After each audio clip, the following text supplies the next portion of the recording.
जात आहेत एनडीटीव्ही मराठीमध्ये तुमचं स्वागत आहे सर। सर्वात पहिल्यांदा तुम्हाला प्रश्न आहे, तुम्ही मतदानाचा हक्क बजावला आहे का आणि मतदार राजाला नेमकं काय आवाहन कराल? मी माझा हक्क बजावला आहे, ती माझी प्रथम कर्तव्य आहे आणि आपल्याला देशाला जर मजबूत करायचं असेल तर आपल्या लोकशाहीचा हक्क आपण बजावला पाहिजे। सारे जण बाहेर या आणि मतदान करा, जास्तीत जास्त मतदान करा, ही सगळ्यांना आग्रही नम्र विनंती। निश्चितच सर, आपण बघतोय गेल्या 4 टप्प्यांमध्ये खरं तर मतदानाचा आकडा कुठेतरी कमी होता, मात्र यावेळेस तरी मतदानाचा टक्का वाढू शकतोय का? तुम्हाला काय वाटतं, नेमकं कारण काय असावं मतदानाचा टक्का घसरण्याचं?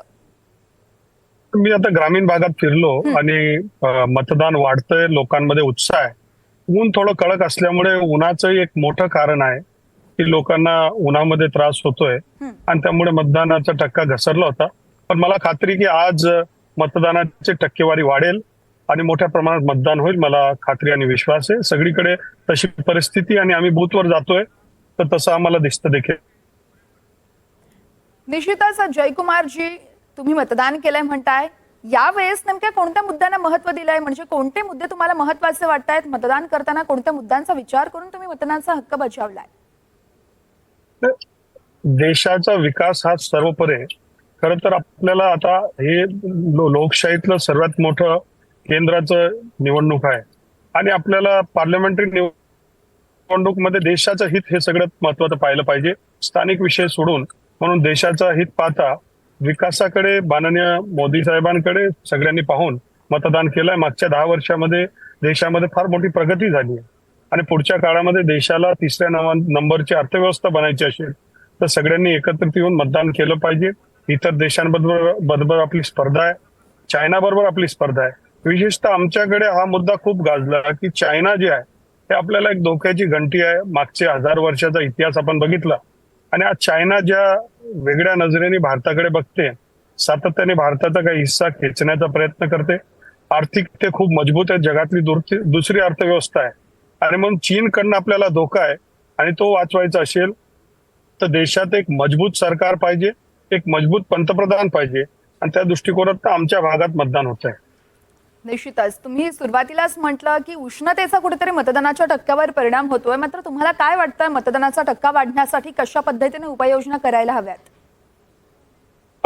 आता यावेळेस मला वाटतं की इलेक्शन कमिशनच्या माध्यमातून काय पंडाली टाकण्यात, चांदण्या टाकून इलेक्शन केंद्राच्या बाहेर जिथे मतदानाच्या रांगा असतात तिथे व्यवस्था केली सावलीची आणि म्हणून मला असं वाटतं की आज मतदानाचा टक्का वाढेल। मतदाराला काय आवाहन कराल?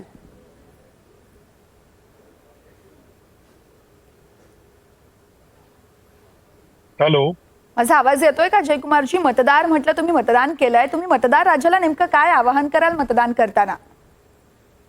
मी सगळ्यांना नम्र विनंती करतो की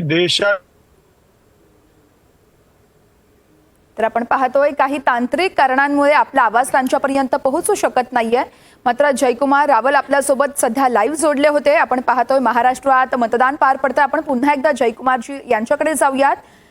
तुम्ही मतदानाचा हक्क बजावला आहे, मतदार राजाला कशा पद्धतीने तुम्ही आवाहन कराल? मी लोकांना तीच विनंती करेल की देशाच्या भविष्यासाठी आणि उज्ज्वल आपल्या भविष्यासाठी, त्याचबरोबर देशाला प्रगतिशील करण्यासाठी लोकशाहीला मजबूत करा, मतदान करा आणि सगळ्यांनी एक मजबूत सरकार, एक विकासशील सरकार त्याला आणण्यासाठी सगळ्यांनी मिळून मतदान करा, असं सगळ्यांना नम्र विनंती आहे। सगळे बाहेर निघा, एक दिवसाने आपल्याला इतर काम आपले थांबूया आणि देशासाठी एक दिवस समर्पित करूया, असंही मी सगळ्यांना नम्र विनंती करतो। निश्चितच जयकुमारजी, खूप खूप धन्यवाद। तुम्ही तुमचा अनमोल वेळ काढून एनडीटीव्ही मराठी सोबत संवाद साधला त्यासाठी।